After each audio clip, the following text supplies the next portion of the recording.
Ladies and gentlemen, are you ready?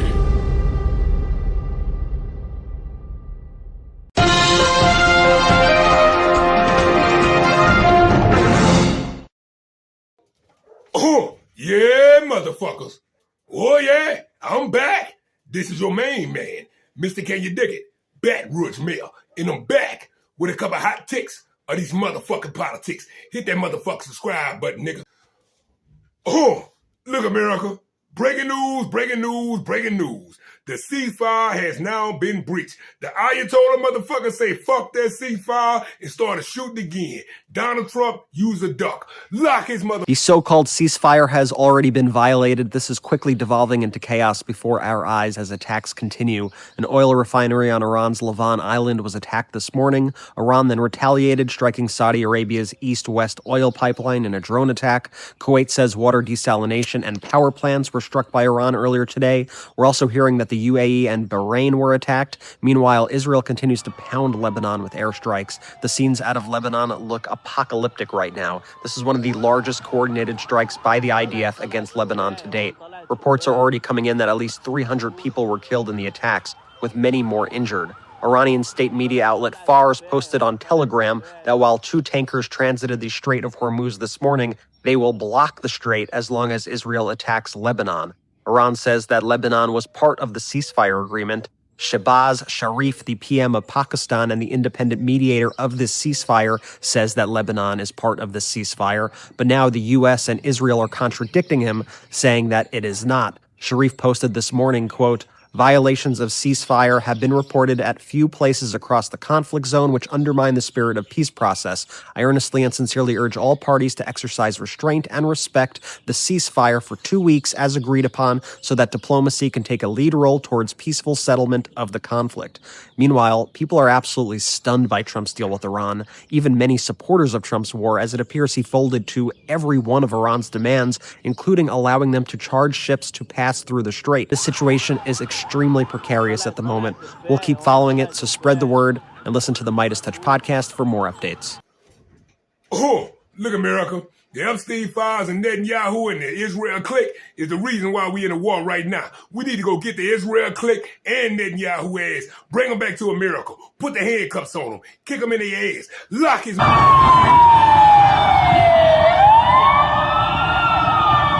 The so-called ceasefire that Donald Trump was bragging about that accepted all of Iran's 10 demands, as expected, is falling apart right away. It's blowing up in Donald Trump's face and in the world's face, frankly.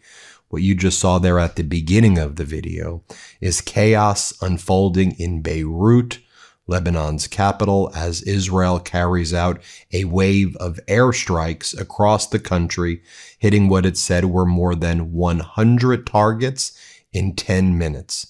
Folks, the scene was apocalyptic in Lebanon, and Lebanon was absolutely included in the ceasefire that Donald Trump agreed to. The mediator was Pakistan of the ceasefire agreement. The Prime Minister of Pakistan had previously said yesterday, of course, Lebanon is included and Hezbollah is included. That was one of the 10 negotiating positions of Iran that Donald Trump accepted. And Donald Trump said, we agree with the 10-point plan. Now, Iran has shut down, yet again, the Strait of Hormuz. I mean, it's always been shut down, or I should say under their control, where their allies could use it. But anyone allied with the United States and Israel could not use it. But earlier this morning, 2 ships were escorted by Iranian naval vessels through the Strait of Hormuz. And then Israel hit Beirut. I mean, it's devastating. 100 killed, 500 wounded. Hospital is filled right now in Beirut, and Iran said the Strait of Hormuz shut down once again. We're not letting any ships through, which they weren't really going to let through unless they had a naval escort. And Iran was paid about $1 to $2 per barrel of the oil that were on the tankers, which could basically be around, $1 million to $2 million per tanker. But that's what is going on right now. And this ceasefire has blown up. Now you have, and by the way, it's being confirmed even on state regime media, which calls itself Fox. Jennifer Griffin says Iran state media Fars posted to Telegram, while 2 tankers transited this morning, they will block the Strait of Hormuz as long as Israel attacks Lebanon. And this was from the Fars news agency, so you can see it in their own words, unfiltered right here. This is Iran's media agency.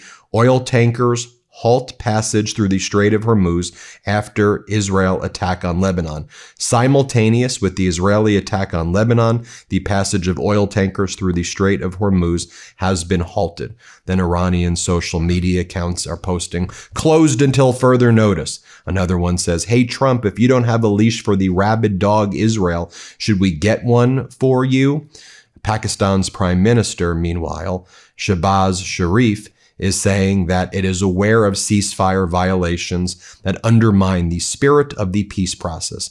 This is from Pakistan's prime minister. He writes, violation of ceasefires have been reported at a few places across the conflict zone, which undermine the spirit of the peace process. I earnestly and sincerely urge all parties to exercise restraint and respect the ceasefire for 2 weeks as agreed upon so that diplomacy can take a lead role towards the peaceful settlement of the conflict. And now, again, if you look at what the Prime Minister of Pakistan previously said when the ceasefire was announced, let me just read it to you. This was what he said yesterday. So there was no dispute that Lebanon was included because this was the announcement of the ceasefire. With the greatest humility, I am pleased to announce that the Islamic Republic of Iran and the United States of America, along with their allies, have agreed to an immediate ceasefire everywhere, including Lebanon and elsewhere, effective immediately. Oh, look, America. These are the 10 agreements that the Ayatollah motherfuckers have gave Donald Trump, and he has to abide, or they gonna cut off the Strait of Hormuz.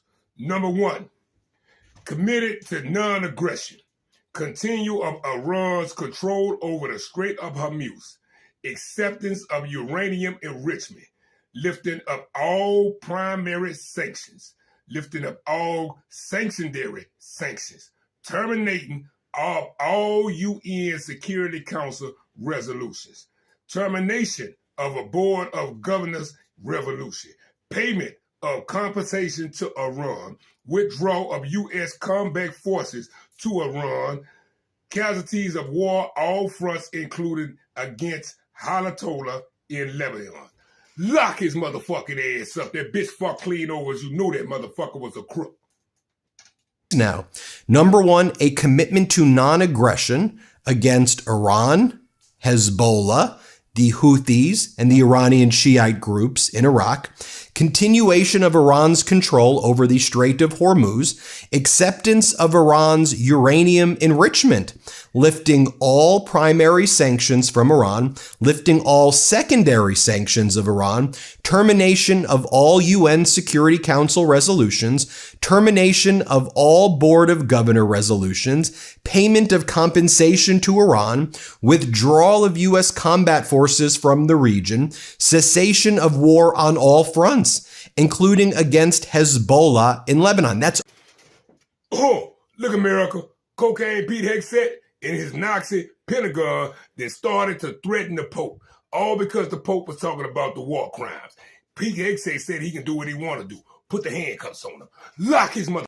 You see, had Iran refused our terms, the next targets would have been their power plants, their bridges, and oil and energy infrastructure. Targets they could not defend and could not realistically rebuild. It would have taken them decades, and we were locked and loaded.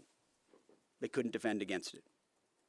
President Trump had the power to cripple Iran's entire economy in minutes, but he chose mercy. He spared those targets because Iran accepted the ceasefire under overwhelming pressure.